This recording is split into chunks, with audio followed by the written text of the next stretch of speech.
Galuh Prihandini, calon guru penggerak angkatan 10 berasal dari UPTD SMP Negeri 5 Topoyo, Kabupaten Mamuju Tengah.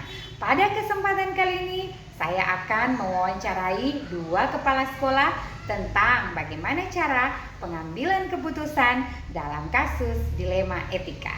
Selamat menyaksikan. Baik, Assalamualaikum warahmatullahi wabarakatuh. Selamat pagi. Pertama-tama saya mengucapkan terima kasih Pak atas perkenaan waktunya untuk bisa diwawancara pada hari ini dalam rangka tugas calon guru penggerak, yakni terkait bagaimana pengambilan keputusan dalam kasus dilema etika. Baik Pak, untuk pertanyaan yang pertama, selama ini bagaimana Bapak mengidentifikasi kasus-kasus yang merupakan dilema etika atau bujukan moral? Iya, baik. Saya kira selama kurang lebih 9 tahun saya jadi kepala sekolah, tentu dari hari ke hari kita juga belajar bagaimana mengidentifikasi kasus-kasus yang terkait dengan dilema etika, dan kemudian untuk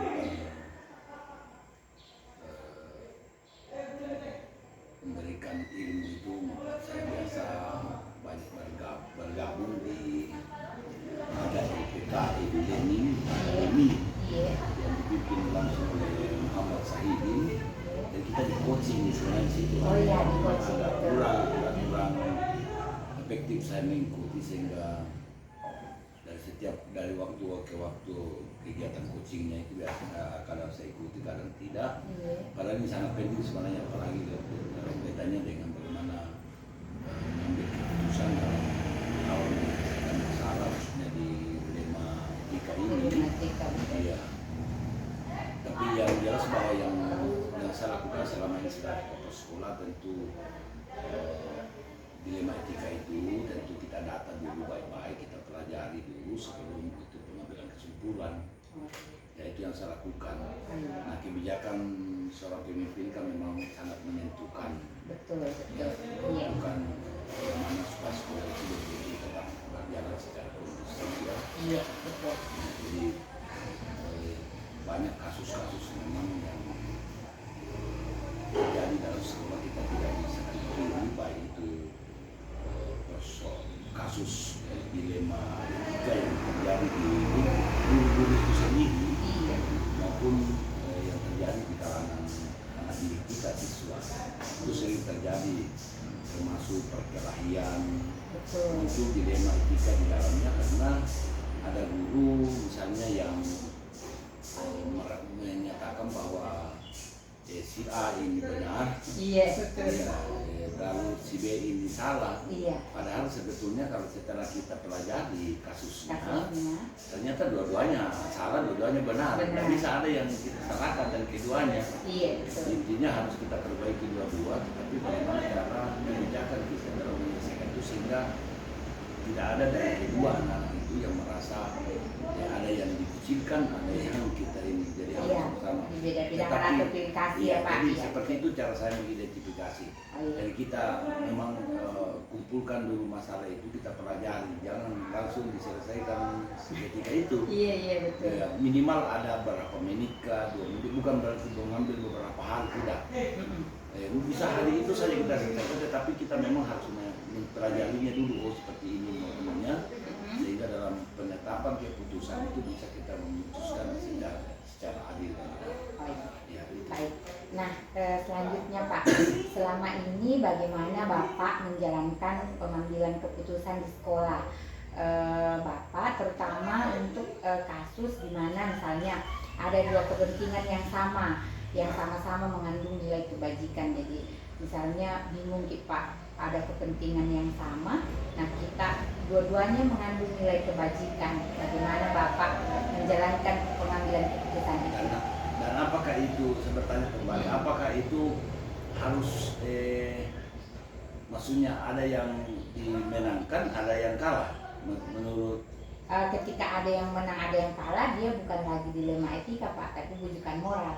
maksudnya Iya, itu. jadi kira-kira Saya kira kalau Iya, itu kalau- memang biasa sering terjadi juga kita mendapatkan kasus dilema etika yang seperti itu. Iya, Misalnya antara guru A dan guru B, iya, ya sama-sama sebenarnya memiliki kebenaran. betul. Kalau kita angkat satunya benar dua, yang satunya juga benar. Benar, iya. Sehingga saya kira kalau saya selama ini setelah menjadi prasekolah untuk mengambil keputusan itu tidak bisa memang kita sepihak. Betul. Artinya dua-duanya kita nyatakan benar, Benar. tetapi pendekatannya yang berbeda. Oh iya. Ya betul. pendekatannya yang berbeda untuk menyampaikan itu bahwa jadi supaya sama-sama paham bahwa Bapak tidak salah juga, si Bapak B juga tidak salah. Tidak salah, iya. Iya, cuma terjadi miskomunikasi Saja, saja antara iya. keduanya. Heeh. Yang sesungguhnya bisa kita pertemukan ini menjadi satu. Oh iya. Iya, kira Betul, begitu. iya cocok Pak.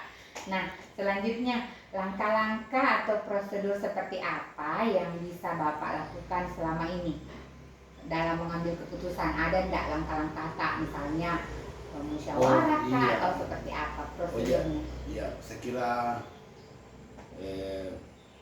saya selalu menggunakan walaupun tiga-tiganya saya tidak pakai moto Ki Hajar Dewantara di bidang Iya, pendidikan betul, itu, betul. tetapi sering itu saya jadikan cara untuk menjadi salah satu langkah dalam mengambil sebuah keputusan Betul. dalam mengatasi sebuah masalah, Iya. yaitu yang disebutkan Ingarso Sumtulodo, ya Ingma Demang Karsa dan Tutur Handayani. Jadi Iya. disesuaikan dengan masalahnya. Iya. Jadi tapi bisa juga kita ambil tiga-tiganya. Jadi sekiranya jadi langkah-langkah itu bisa kita jadikan cara misalnya kita harus sama-sama bisa memberikan teladan terlebih dahulu. Betul. Yang menyebutkan bahwa contoh-contoh seperti ini itu kan berarti kita duluan memberikan teladan. Teladan, betul. Nah, bisa juga kita bersahabat, berteman. Jadi dia tidak akan sungkan-sungkan menyampaikan masalahnya yang tentu kita bisa selesaikan. Iya. Dan bisa juga kita mendorong dari belakang memberikan motivasi seperti ini sehingga semuanya boleh kita lakukan itu. Jadi langkah-langkah saya gunakan. Iya. Saya tetap menggunakan konsep Ki Hajar Dewantara, tapi ya filosofinya. Iya. Ya, yang penting jangan lupa bahwa kita tentu menganut sikap penuh rasa hormat. Iya. Dan membangun kepercayaan kepada siapa yang kita mau berikan keputusan. Ya, seperti itu. Iya. Selanjutnya Pak, hal apa saja yang selama ini Bapak anggap efektif dalam pengambilan keputusan pada kasus dilema etika? Ya, walaupun sebenarnya begini ya. Iya. Memang susah-susah gampang memang menyelesaikan kasus dan memutuskan dilema etika. Iya, karena Ya. dua-duanya benar ya Pak, Iya, ada yang salah. makanya tidak bisa kita keluar dari koridor asas keadilan sebenarnya. Iya, betul. Walaupun pada prinsipnya bahwa ada aturan-aturan Iya. yang benar, yang menyatakan bahwa benar tidaknya. Iya. Ya, tapi memang harus kita memiliki rasa peduli kepada orang-orang yang bermasalah itu. Iya, Jadi betul. tidak boleh ada yang seolah-olah kita tidak pedulikan. Betul. Jadi kedua-duanya harus dipedulikan. Betul. Begitu cara-cara Adil, ya, prinsip adil, keadilan. prinsip keadilan Iya, yang saya maksudkan tadi. Iya. Tetapi tidak berarti kita keluar daripada aturan yang memang sudah ditetapkan oleh atasan atau pimpinan undang-undang. pengambil kebijakan. Iya, seperti itu. Oke Pak. Nah, hal apa saja selama ini yang merupakan tantangan Bapak dalam pengambilan keputusan pada kasus dilema etika? Iya, baik. Iya, tantangannya Pak. Saya mulai mungkin dari pertama, pribadi saya. Iya. Pribadi saya kan memang saya ini orangnya dibentuk dari pendidikan yang berbasis otoriter. Ya, Iya. kita tahu bahwa zamannya Pak Harto itu otoriter. Iya, betul. Sehingga mau tidak mau kita juga juga memang mengadopsi kepemimpinan Pak Harto saat itu. Iya. Karena siapapun itu sampai pada tingkat desa itu otoriternya itu luar biasa. Betul. Sehingga kami juga di guru, apalagi saat belum keluar undang-undang perlindungan anak, undang-undang perlindungan guru, perempuan, Iya. kemudian sistem pendidikan nasional yang lebih ramping sekarang ini, Iya. itu kita merasa lebih efektif melaksanakan pengambilan keputusan atau memberikan sanksi secara otoriter. Ya. Iya. Tetapi sesungguhnya setelah saya terus terang nggak pribadi saya dulu saya cerita, Iya. setelah saya kuliah di Malang, Iya. ada dosen saya yang bernama Profesor Dr. Nyoman SDG ketika saya strata 2 di Malang. Dia menyampaikan bahwa sistem pendidikan itu tidak bisa lagi kita menggunakan sistem kekerasan. Jadi sistem kekerasan tidak bisa lagi atau sistem sanksi yang sifatnya menghukum. Iya, betul. Tetapi lebih dari itu kita harus menggunakan sistem persuasi. Iya. Jadi persuasi membujuk anak-anak untuk melakukan, karena ternyata memang dulu berhasil, tetapi sistem paksaan. Kalau sekarang dibujuk dia sehingga betul-betul berangkat melakukan perubahan itu berangkat dari hati nuraninya, bukan sebuah paksaan. Nah, itu yang saya lakukan. Jadi sedikit memang ada kendalanya dulu karena saya memang dibina dari sikap tindakan otoriter. Ya, tapi lama kelamaan dengan beberapa pengetahuan dan pustaka yang saya baca membuat saya harus beralih dari dari otoriter, sikap otoriter menjadi lebih mengutamakan pendekatan kolaboratif dengan teman-teman. Ya, kolaboratif, jadi banyak berkolaborasi dengan teman-teman bagaimana supaya pendidikan ini lebih maju, lebih baik daripada sistem pendidikan yang dulu sebelumnya. Gitu. Demikian juga mungkin dan saya berbicara tentang pribadi saya tadi itu. Demikian juga dengan guru. Guru juga kita tidak pungkiri bahwa banyak yang masih otoriter, Bu. Nah, saya selaku kepala sekolah tentu saya berusaha selalu mengarahkan teman-teman bagaimana supaya sikap otoriter itu tidak lagi digunakan di sekolah, tetapi kolaboratif. Dan bagaimana mendidik anak-anak dengan penuh perasaan, kelembutan, sehingga mereka betul-betul nyaman dalam belajar dan mencintai sekolah itu. Gitu. Nah, apakah Bapak memiliki sebuah tata kelola atau jadwal tertentu Pak dalam sebuah penyelesaian kasus dilema etika ini? Misalnya, apakah Bapak menyelesaikan masalah itu secara langsung, hari ini ada kasus, langsung diselesaikan di tempat, atau Bapak memiliki jadwal untuk menyelesaikan, misalnya Bapak memiliki jadwal, bentuk atau prosedur seperti apa yang bisa dijalankan? Baik, kalau saya identifikasi sesuai dengan pertanyaan pertama tadi bahwa tentu berdasarkan identifikasi masalah. Kalau masalah itu ternyata ada unsur pemangku kepentingan yang harus kita hadirkan dalam menyelesaikan masalah itu, tentu butuh perencanaan waktu. Kita tetapkan waktu apakah besok, lusa atau betul. Itu dijadwalkan. Tetapi jika tidak seperti itu modelnya kasus yang dalam menyelesaikan persoalan saya dilema etika ini, itu bisa saja yang banyak saya lakukan langsung hari itu. Hanya beberapa menit saja kita pelajari masalah itu, lalu kita langsung ambil tindakan untuk memutuskan masalah itu. Oke, nah adakah Pak seseorang atau faktor-faktor lain yang selama ini mempermudah Bapak dalam membantu Bapak dalam mengambil keputusan? Ya, saya kira ada banyak yang membantu saya. Yang pertama termasuk rekan-rekan guru. Rekan-rekan guru banyak sekali memberikan masukan. Tentu sebagai manusia pasti punya keterbatasan, Bu. Dan teman-teman guru banyak juga memiliki kelebihan, dan kelebihan itu kalau memang kita tidak terbuka memang kepada teman-teman guru ya mungkin dia memiliki ilmu dengan pribadinya sendiri, tetapi karena kita selalu meminta bagaimana solusinya jika ada hal seperti ini, maka dia juga memberikan masukan. Iya. Iya, seperti itu. Iya, Pak. Sehingga saya belajar dari itu yang pertama. Yang kedua ya banyak membaca buku. Betul. Saya kira itu, kemudian baca aturan-aturan pemerintah dan perundang-undangan. Betul. Saya kira itu dia disatukan, dipadukan menjadi sebuah keputusan menjadi cara yang kita pakai untuk mengambil keputusan dengan sebaik-baiknya. Oh, iya. Ya. Yang terakhir Pak, dari semua hal yang Bapak sampaikan tadi, pembelajaran apa yang dapat Bapak petik dari pengalaman Bapak dalam mengambil keputusan? Baik. Sesungguhnya kita guru selama ini dan kepala sekolah, saya kira kita sudah merangkul semua anak-anak kita, bagaimana anak-anak kita ini betul-betul tidak ada pembedaan. Makanya sekolah kita kan sekarang ini kita malah disebut sekolah inklusif. Nah, kenapa? Karena justru pelayanan kita di sini betul-betul kita tidak membeda-bedakan satu dengan yang lain. Saya kira itu yang kita lakukan. Jadi persoalan apakah ada dampaknya, sekarang banyak sekali dampak positif yang kita peroleh, terutama dalam hal bagaimana membuat sekolah ini kondusif, aman, nyaman untuk anak-anak belajar dan untuk guru-guru mengajar dengan sebaik-baiknya.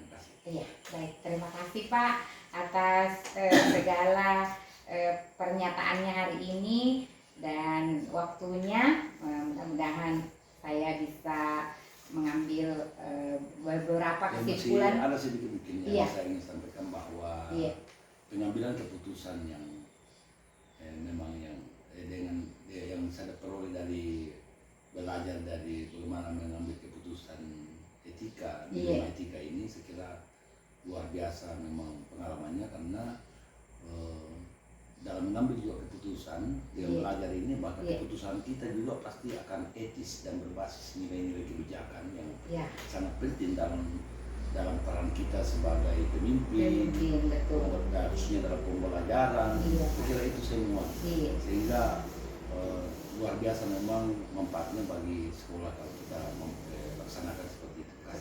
Ya, terima kasih Pak. Sekali lagi terima kasih atas waktunya. Sungguh apa yang Bapak sampaikan sangat-sangat memberi masukan bagi saya pribadi sebagai calon guru penggerak. Nantinya ketika saya mengalami posisi dalam hal dilema etika. Terima kasih Pak sekali lagi atas waktunya. Sama-sama. Semoga bermanfaat. Amin. Assalamualaikum warahmatullahi wabarakatuh. Waalaikumsalam warahmatullahi wabarakatuh.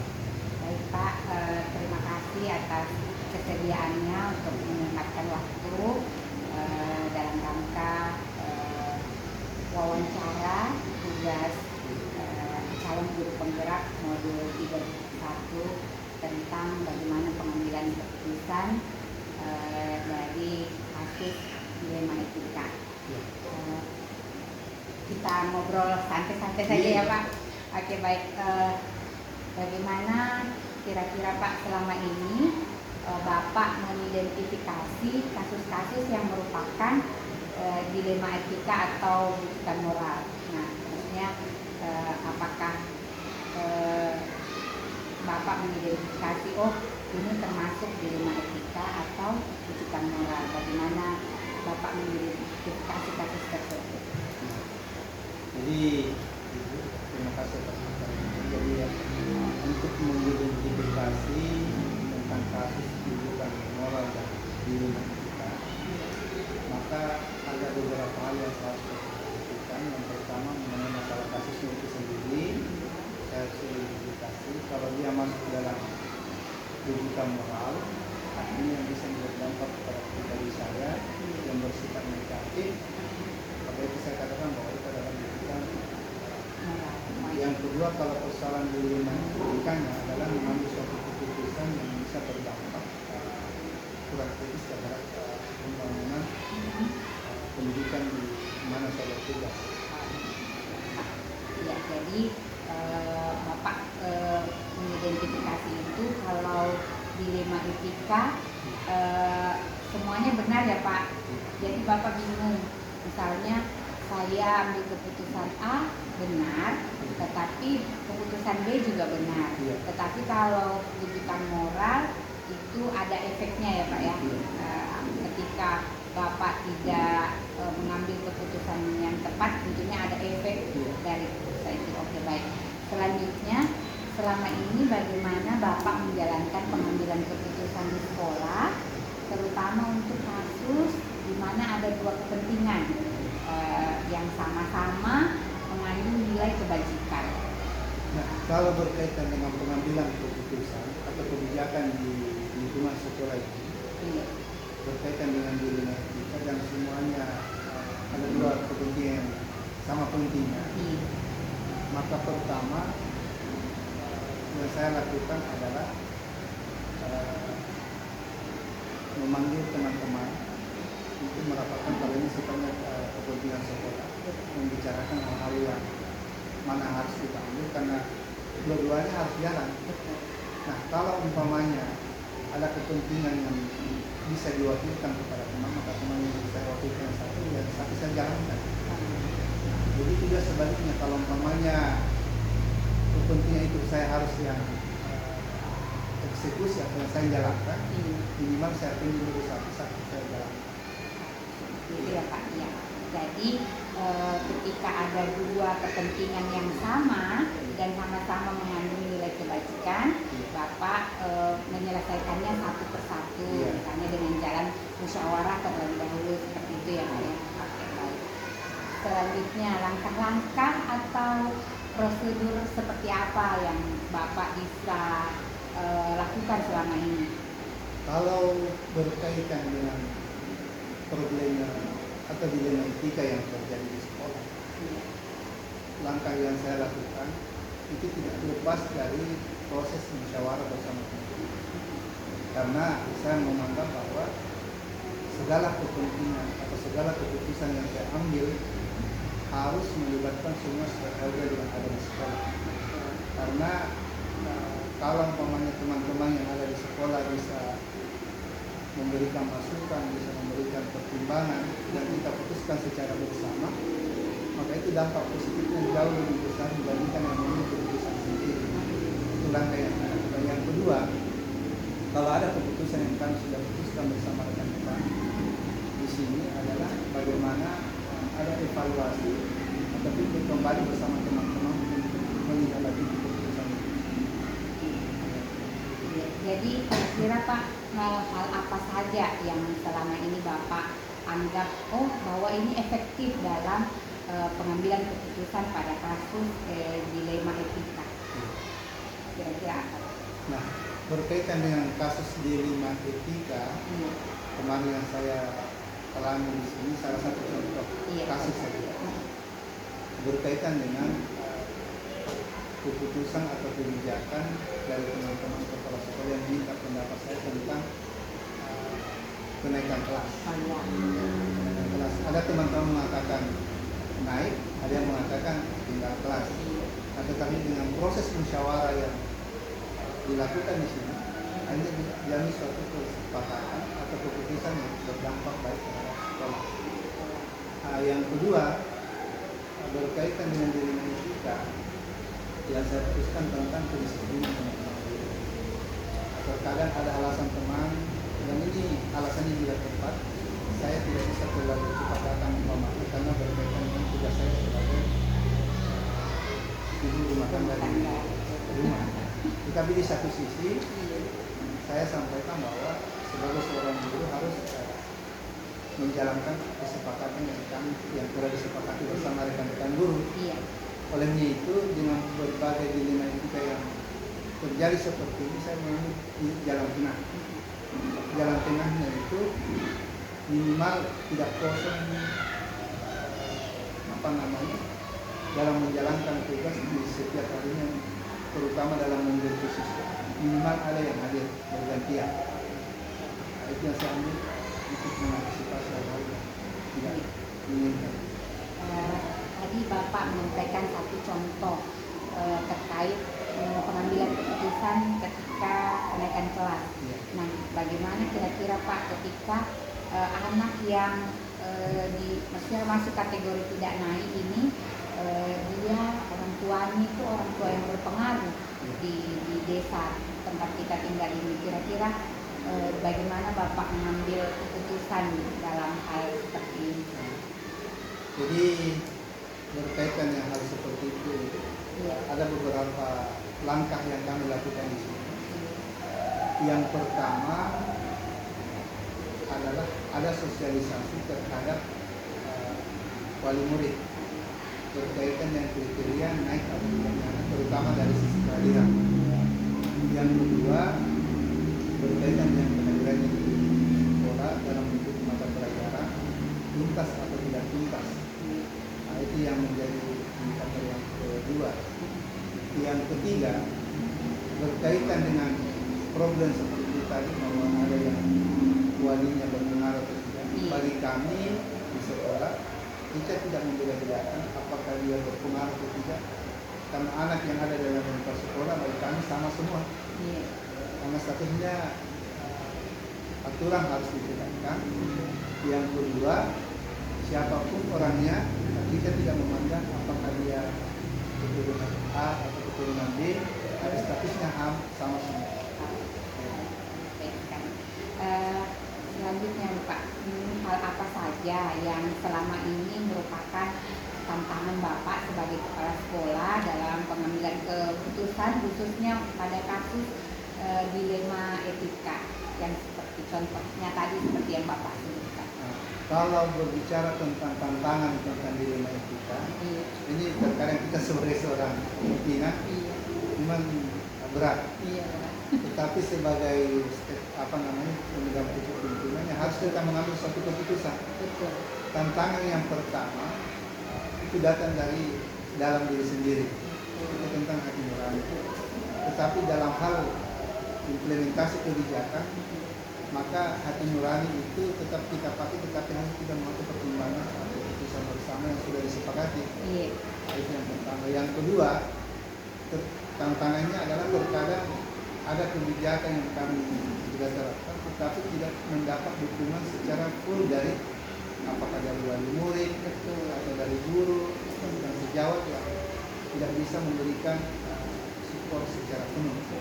Jadi itu tantangannya. Yang kedua, yang ketiga yang persoalan kebijakan adalah dari anak-anak itu sendiri. Kalau kita mengeluarkan suatu keputusan, terkadang dia cukup dengan aturan, boleh karena mungkin dia berpikiran bahwa aturan ini tidak ada konsekuensi hukumnya, dia cukup saja dengan aturan.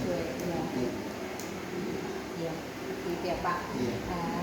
Baik, selanjutnya nih Pak, apakah Bapak memiliki sebuah tata kelola atau misalnya jadwal-jadwal tertentu dalam penyelesaian kasus dilema etika, atau Bapak melakukan misalnya hari ini ada masalah, apakah Bapak menyelesaikannya secara langsung atau Bapak membuat sebuah jadwal untuk menyelesaikan, atau ada bentuk atau prosedur seperti apa yang Bapak jalankan? Nah, kalau berbicara tentang kasus, jadi saya lihat saja kasusnya itu sendiri. Kalau kasusnya membutuhkan penyelesaian secara cepat dan tepat, maka pada hari ini saya tidak ada insidental saja.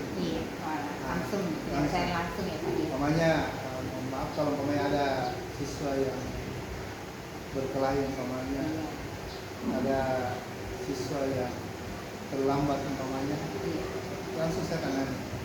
Yang kedua, tapi itu kalau kasus dan melibatkan wali murid, maka saya harus dijadwalkan untuk pemanggilan kepada wali murid yang bersangkutan supaya bisa tuntas permasalahannya.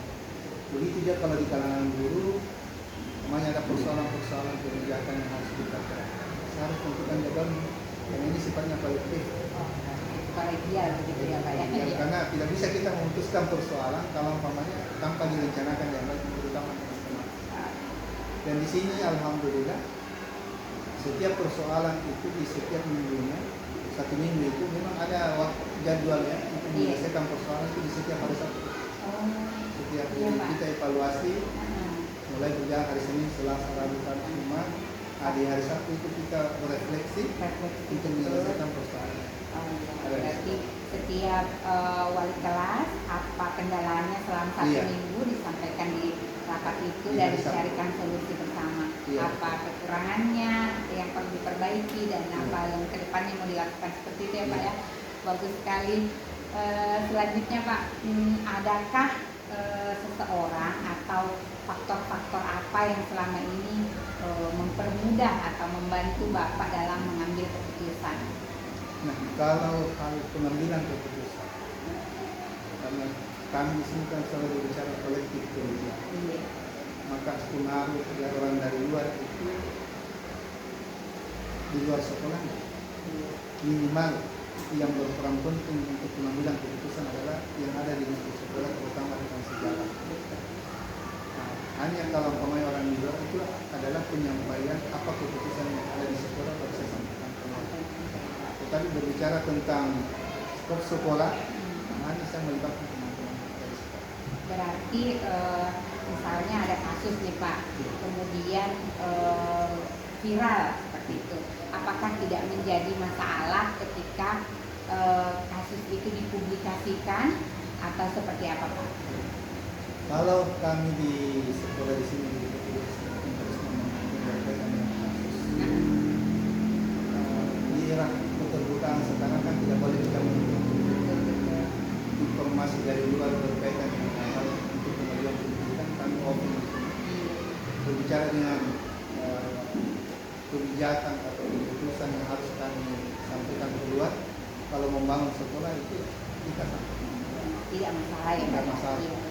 Malah saya sering sampaikan kepada wali murid, kalau ada ide, ada gagasan, ada permasalahan berkaitan dengan siswa, sampaikan saja di sekolah dan kita dengan bersama. Ya, jadi memang dalam pengambilan keputusan dilema etika itu seperti itu, jadi tidak masalah dipublikasikan karena memang tidak ada yang salah dan tidak ada yang benar dalam hal ini. Semuanya benar, jadi tidak masalah ketika ingin dipublikasikan atau diviralkan lah istilah sekarangnya ya Pak. Oke, baik, dari semua hal ini Pak yang Bapak sampaikan tadi, kemudian pembelajaran apa yang dapat Bapak petik dari pengalaman Bapak mengambil keputusan dalam kasus dilema itu Pak? Kalau pembelajaran yang saya bisa ambil hikmahnya dalam kasus dilema itu, yang pertama bahwa setiap amanah yang kita diberikan oleh Yang Maha Kuasa pasti ada permasalahan. Maka langkah yang tepat dan bijak adalah menyelesaikan setiap persoalan. Itu yang pertama. Yang kedua, pelajaran yang saya ambil bahwa setiap persoalan yang kami hadapi dan kebijakan yang kami lakukan adalah ada pelajaran yang sangat berharga tentang bagaimana membenahi kekurangan dan meningkatkan apa yang terbaik di sekolah itu. Begitu pelajaran. Yang ketiga, bahwa persoalan yang terjadi di setiap langkah yang saya lakukan, yang terbaik adalah mengambil keputusan secara kolektif. Tidak sepihak ya Pak ya. Makanya saya menganggap bahwa semua rekan sejawat yang ada di sekolah saya semua penting bagi saya, baik itu wali kelas 1 dan seterusnya, dan mereka masing-masing punya ide dan gagasan di sekolah. Makanya kebijakan-kebijakan yang saya ambil di sekolah ini, saya tidak lepas dari keputusan bersama. Baik, terima kasih Pak atas waktunya, luar biasa sekali hari ini Bapak sudah menyempatkan waktu untuk wawancara dengan saya selaku calon guru penggerak. Terima kasih Pak. Sukses selalu. Bapak Ibu guru hebat semuanya, demikianlah tadi wawancara saya dengan 2 kepala sekolah tentang bagaimana cara pengambilan keputusan dalam kasus dilema etika. Semoga bermanfaat. Salam guru penggerak, tergerak, bergerak, menggerakkan. Wassalamualaikum warahmatullahi wabarakatuh.